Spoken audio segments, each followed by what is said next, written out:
Welcome to this explainer. Look, we are going to do a massive, comprehensive deep dive into the incredible 50-year history of Sequoia Capital. We're talking about the venture capital powerhouse that backed everyone from a young Steve Jobs all the way to Elon Musk. Over the decades, they've helped build startups that now command a staggering $1.4 trillion in combined stock market value. That's trillion with a T. It is a name that carries just massive prestige today, but the path to those trillions? Well, it wasn't paved with your standard Wall Street traditions. In fact, it started with a total absolute rejection of them. Picture the traditional 1970s financier. You've got the buttoned-up suits, an obsession with fixed income, and of course the mandatory Ivy League degrees. Now put Sequoia's founder Don Valentine right next to that. He was an absolute outcast in that world. The son of a truck driver, Valentine was a gritty, blue-collar salesman who practically forged the modern venture capital industry out of sheer hustle and pure defiance. In this explainer, we are going to cover it all. Number 1, unlikely origins. 2, the playbook. 3, surviving the abyss. 4, Spartan culture. And 5, failures and evolution. Okay, let's kick things off with Section 1, unlikely origins, and look at the rise of Don Valentine. So back in the early 70s, when Valentine was trying to raise his own venture fund, he actually sat down with these big bankers in New York. And they bluntly told him, straight to his face, that they wouldn't invest a dime in anyone without a Harvard Business School degree. Valentine just shot right back.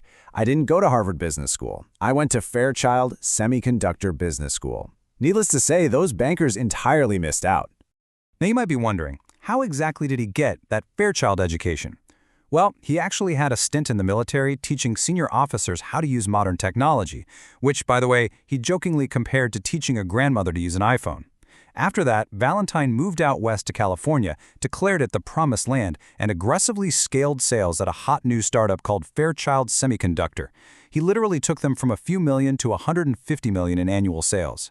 And because the Fairchild board flat out refused his idea to invest in their own customers, Valentine just started using his own money to angel invest. He was laying the absolute foundation for his whole career. Moving right along to Section 2, the playbook. Let's break down the actual mechanics of winning. When Valentine launched his first independent $3 to $5 million fund in 1975, he drafted a very strict checklist. This wasn't just some loose set of guidelines. It was a total masterclass in venture discipline. Remember, they were essentially building the infrastructure of the internet from scratch. So Valentine required a massive market, extreme return potential, and, this is critical, a space where Sequoia could actively jump in and help with sales and marketing. And you know what? That precise framework immediately paid off. Sequoia's very first deal was an investment in Atari, the pioneer of arcade games. They injected $600,000 in 1975, and that turned into a rapid 4x return just a single year later when Atari was acquired by Warner Communications, a huge win out of the gate. But it wasn't all smooth sailing. Yeah, not every investment went exactly to plan.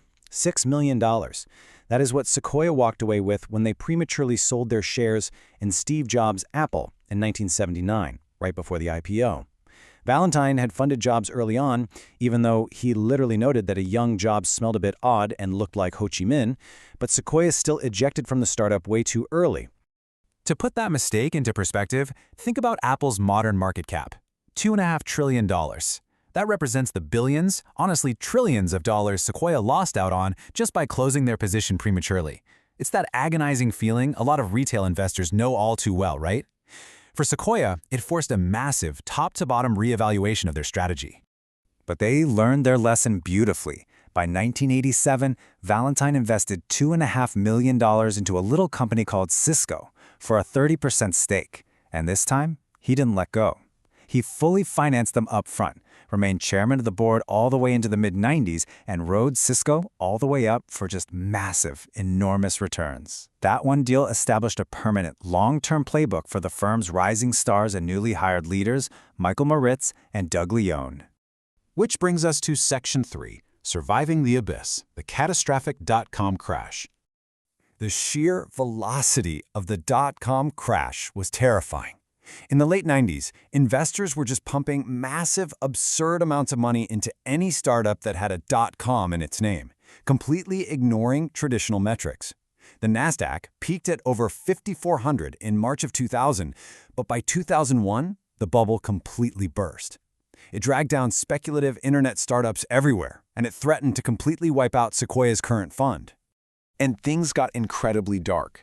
Because of an industry-standard provision called a clawback, Sequoia partners were staring down the barrel of total financial ruin. Their fund had cratered. This meant the partners who had taken early profits were now contractually obligated to refund their investors. It was so bad that some Sequoia partners literally owed more money to their limited partners than their entire personal net worths. Imagine that stress. Now, most other venture firms at the time simply capitulated. They took the loss, abandoned their funds, and just went out to raise brand new ones so they could start collecting management fees again. But Doug Leone, an incredibly ambitious Italian immigrant who had risen to leadership, he initiated these intense war room meetings. He drew a hard line in the sand with an absolute refusal to let their investors lose money. Through sheer grit, they pulled off what looked like an impossible four-step survival plan. Starting with funds totally decimated to just a third of their original value, the partners entirely forfeited their own fees. They've reinvested everything they had left just to help their startup survive on the ground. And against all odds, they dragged that crashed fund back to nearly a 2x positive return. Pulling off that miracle forged an unyielding, incredibly prideful survival culture that has defined Sequoia ever since. That perfectly sets up Section 4, Spartan Culture. Humility and absolute focus. You would absolutely expect lavish displays of wealth from a firm that manages trillions in value, right? Like mahogany desks, massive monuments to their 200-plus IPOs. But Sequoia purposefully acts as if they haven't had a single win. Leone famously demanded they take down all their boastful posters. Instead, their historic, world-changing financing documents are just crammed into cheap, drugstore-quality frames right in the entryway. And the humility doesn't stop there. Base pay isn't dazzling. Guaranteed Wall Street bonuses? They simply don't exist here. The partners work in an incredibly Spartan environment. We are talking stand-up desks in a large open hall adorned with cheap plastic wastebaskets. They emulate the obsessive mindset of early founders. It's highly reminiscent of the time Bill Gates literally removed the radio from his car just so he wouldn't be distracted from thinking about Microsoft. This intense, stripped-down environment naturally carries over into their unyielding focus. When a founder actually gets a pitch meeting, they face a grueling 1% success rate out of roughly 200 pitches a month. And these meetings are legendary for their intensity. They start exactly on time, they end exactly on time, and absolutely no iPhones or emails are allowed. It's a true test to see who is tough enough to survive. In one famous meeting, Doug Leone actually flipped a founder's resume straight back across the desk to challenge him right out of the gate. Finally, let's wrap up with Section 5, Failures in Evolution, How They Learn from Mistakes. Because, look, Sequoia isn't immune to failure, and we have to talk about their massive misses. We already know they sold Apple way too early. But they also totally missed out on Twitter back in 2007 because they greedily demanded a 20 to 30% stake instead of just accepting 10%. Oh, and in 2004, a young Mark Zuckerberg literally showed up to a pitch meeting in pajama bottoms just to prank them with a presentation on why they shouldn't invest in him. These painful, embarrassing misses forced Sequoia to realize they just couldn't be stubborn over arbitrary percentages anymore. Taking all of these lessons to heart, especially the lingering pain of prematurely selling Apple, Sequoia recently executed a radical restructuring. They created the Evergreen Fund. This is an entirely new structure designed to hold on to their winning companies indefinitely, well past their IPOs. It's a brilliant win-win designed to maximize long-term gains for the founders, for Sequoia, and crucially for their limited partners, 70% of which are actually nonprofits.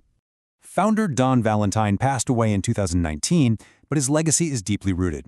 He deliberately chose the name Sequoia to convey the longevity and massive strength of the tallest trees on Earth. The firm's incredible track record absolutely proves their methodology works, but as the technology landscape rapidly shifts around us, I will leave you to wonder, can their intense, Spartan, old-school hustle continue to conquer the startups of tomorrow? Thanks for joining me on this explainer, and keep questioning what drives the future.